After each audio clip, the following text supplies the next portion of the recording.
Este vídeo contém imagens e símbolos históricos usados estritamente para fins de análise e estudo técnico. Não há qualquer apologia envolvida.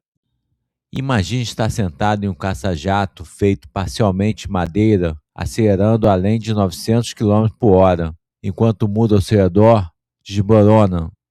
A Alemanha está perdendo a guerra, cidades queimam, Luftwaffe está à beira do colapso. E ainda assim, alguém acredita que é possível virar o jogo? Isto não é ficção científica. Essa é a história real do Heinkel HE-162, oficialmente conhecido pelo Ministério da Aeronáutica do Reich como Volksjäger, o caça do povo. Dentro da Heinkel, ele era chamado de Spatz, o pardal. Já Salamander era o codinome do programa de construção das asas, uma criatura mitológica que sobrevivia ao fogo, símbolo perfeito para uma aeronave criada ao meio das ruínas. Se você gosta de histórias de engenharia extrema, decisões tomadas sob pressão absoluta e aviões que nunca deveriam ter existido, já deixa o like, porque esta é uma das narrativas mais insanas da aviação da Segunda Guerra Mundial. UNO, 1944. O céu pertence aos aliados. No outono de 1944, a Luftwaffe estava sangrando. Campanhas aéreas devastadoras, como a Big Week, haviam destruído fábricas, aeródromos e, principalmente, pilotos experientes. O ME-262, o primeiro caça-jato operacional do mundo, já existia, mas era caro, complexo, exigia manutenção especializada e seus motores Ilmo 004 eram notoriamente pouco confiáveis. Mesmo quando disponível, faltavam peças e combustível para mantê-lo no ar. Nesse contexto, dois grupos se enfrentaram dentro da Luftwaffe. Um deles, liderado pelo general Adolf Galland, defendia que toda a produção deveria se concentrar no ME-262 Alpha 1, apostando que a superioridade tecnológica compensaria a inferioridade numérica. O outro grupo do Goebbels discordava. A solução proposta era radical: um novo caça simples e tão barato que pudesse ser descartado quando danificado, substituindo diretamente na linha de montagem. Em setembro de 1944, nasce oficialmente o Volksjäger Program. Não fazia parte do Jäger Not Program, como muitos repetem erroneamente, mas um interceptador de emergência projetado para ser produzido em massa com materiais não estratégicos, como madeira, e operado a partir de aeródromos improvisados. A ideia parecia simples no papel. Na prática, era quase suicida. Você confiaria sua vida a um caça pensado como descartável? Escreve aí nos comentários. 2. Do papel ao ar em 90 dias. O nível de urgência era absurdo. Da especificação oficial ao primeiro voo, passaram-se menos de 90 dias. Em dezembro de 1944, o protótipo HE-162 Victor 1 já estava no ar. Para alcançar esse milagre industrial, tudo foi simplificado. Trem de pouso reaproveitado do BF-109, estruturas de madeira feitas por fábrica de móveis, produção descentralizada e subterrânea. Nada disso foi feito por genialidade, mas por puro desespero, e essa pressa teria um preço altíssimo. 3. Engenharia radical explicada. O HE-162 era impulsionado por um único turbojato BMW 003, montado sobre a fuselagem. Essa solução reduzia peso, evitava a aspiração de detritos nas pistas precárias, facilitava a manutenção e liberava espaço estrutural, mas criava riscos enormes para o piloto. O motor BMW 003 produzia cerca de 800 kgf de empuxo, impulsionando o HE-162 a velocidades próximas de 900 km por hora. Em condições específicas de voo, especialmente em baixa e média altitude e com pouco combustível, ele chegava a igualar ou até superar o ME-262 em velocidade máxima, embora apenas por curtos períodos e sem a mesma autonomia ou capacidade de combate sustentado. O problema era o consumo. O HE-162 tinha apenas 20 a 30 minutos de autonomia total, devido à existência de um único tanque de combustível flexível. E combustível, naquele momento, era um recurso raríssimo. Se algo desse errado, não havia plano B. Para escapar desse motor montado acima do cockpit, o HE-162 recebeu algo revolucionário: um assento ejetor acionado por cartucho explosivo. Foi o primeiro caça-jato operacional monomotor com assento ejetor. E ele não era opcional, era uma necessidade vital. 4. Madeira, cola e morte. Grande parte do HE-162 era feito de madeira, asas, portas do trem de pouso, cone do nariz. Inicialmente, isso funcionava bem graças a uma cola especial chamada Tegofilm, mas a fábrica e a cadeia de fornecimento dessa cola foram interrompidas por bombardeios. A solução improvisada foi uma cola química ácida. O resultado foi catastrófico. As estruturas começaram a se desintegrar em voo. Ailerões se soltavam, portas do trem de pouso se desprendiam. Protótipos simplesmente quebravam no ar, matando o piloto de teste. Esses acidentes forçaram correções emergenciais, lastro de chumbo no nariz, ponta de asas modificadas, wingtips lipish, ajuste no ângulo das asas para melhor estabilidade.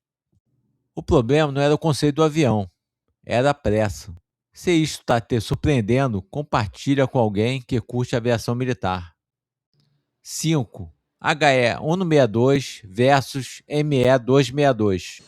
Comparado ao ME-262, o HE-162 era muito mais barato, mais simples, mais rápido de produzir. Enquanto o ME-262 exigia milhares de homem-horas, o HE-162 precisava cerca de 750 horas. Mas essa economia via com sacrifícios menores: alcance, potência e capacidade de combate sustentado. O ME-262 era um caçador estratégico. O HE-162, um defensor local desesperado. 6. Um avião bom, mas para pilotos excelentes. Na teoria, o HE-162 seria pilotada por jovens da Hitlerjugend, treinados em planadores. Na prática, era um avião que não perdoava erros. O centro de gravidade mudava conforme o combustível era consumido, tornando o avião cada vez mais instável. Decolagens e pousos eram brutais. O lendário piloto de teste da RAF, Eric Brown, descreveu o HE-162 como um avião soberbo em seu habitat natural, mas extremamente difícil de decolar e pousar. Nunca encontrei controles melhores, mas eles podiam ser facilmente mal utilizados. Ele elogiou a visibilidade e estabilidade como plataforma de tiro, mas alertou: um erro mínimo era fatal. Outros pilotos experientes da Luftwaffe o chamavam de aeronave de combate de primeira classe, deixando claro que não era um avião para pilotos inexperientes, como já alertava Alexander Lipsch. 7. Combate real. Mais perdas que vitórias. Em janeiro de 1945, a Luftwaffe criou o Erprobungskommando 162, unidade de avaliação que recebeu as primeiras 46 aeronaves. Em fevereiro, o HE-162 começou a equipar sua primeira unidade operacional, o primeiro Jagdgeschwader 1, que até então voava o FW-190 Alpha. Em abril de 1945, o JG-1 levou o HE-162 ao combate. O resultado foi trágico. apenas 1 ou 2 abates confirmados, 13 aeronaves perdidas, 10 pilotos mortos, a maioria por falhas diretamente ligadas à qualidade da produção apressada, incluindo flameouts do motor BMW 003, descolamentos estruturais em componentes colados e panes durante decolagens e pousos. Apenas 2 aeronaves foram efetivamente abatidas pelos aliados, evidenciando que o maior risco do HE-162 não vinha dos caças aliados, mas do colapso industrial que o produziu. Enfim, o HE-162 acabou sendo mais letal para seus próprios pilotos do que para os aliados. 8. Curiosidades pouco faladas. De quase 1.000 aeronaves nas linhas de montagem, apenas entre 120 e 150 aeronaves chegaram aos aeródromos e muitas nunca voaram, por falta de peças, combustível ou pilotos. As versões iniciais variavam no armamento. O HE-162 Alpha 1 previa 2 canhões marca 108 de 30 mm, com 50 projéteis cada, mas problemas estruturais levaram à adoção do HE-162 Alpha 2, armado com 2 MG-151 de 20 mm e 120 projéteis por canhão, configuração mais comum em serviço. Relatórios aliados e alemães do pós-guerra indicam que algumas aeronaves chegaram às unidades com asas e superfície de controle fora de alinhamento, resultado direto da produção fragmentada e da ausência de controle de qualidade mínimo. O HE-162 também foi pensado para operar a partir de pistas extremamente curtas e estradas próximas ao litoral, como um interceptador costeiro improvisado. HE-162 não possuía qualquer sistema automático de proteção do motor. A aceleração precisava ser feita com extremo cuidado, pois um avanço brusco do manete podia causar flameout imediato, algo fatal em baixa altitude. O assento ejetor salvou 4 vidas confirmadas. O projeto Mistel 5 propôs o acoplamento de um HE-162 Alpha 2 à bomba voadora Arrado Eco 377 Alpha. A versão HE-162 Sierra, um planador de treinamento, foi testado por Hannah Heinz. O Japão chegou a negociar licenças de produção, mas a guerra terminou antes. Após 1945, o HE-162 foi testado por britânicos, americanos, franceses e soviéticos. 9. Legado de um avião impossível. Apesar do fracasso operacional, o HE-162 deixou marcas duradouras. Influenciou estudos de estabilidade em jatos leves. Seu motor BMW 003 foi copiado pelos soviéticos no MiG-9. Consolidou o assento ejetor como item essencial nos caças modernos. Hoje, exemplares preservados em museus como RAF Museum, Planes of Fame, além de coleções na França e no Canadá, lembram ao mundo do preço da inovação sob pressão extrema.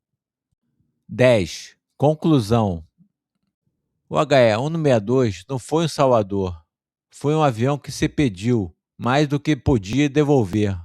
Exigiu pilotos experientes que não existiam, materiais e qualidade que haviam desaparecido, e um tempo que a Alemanha não tinha.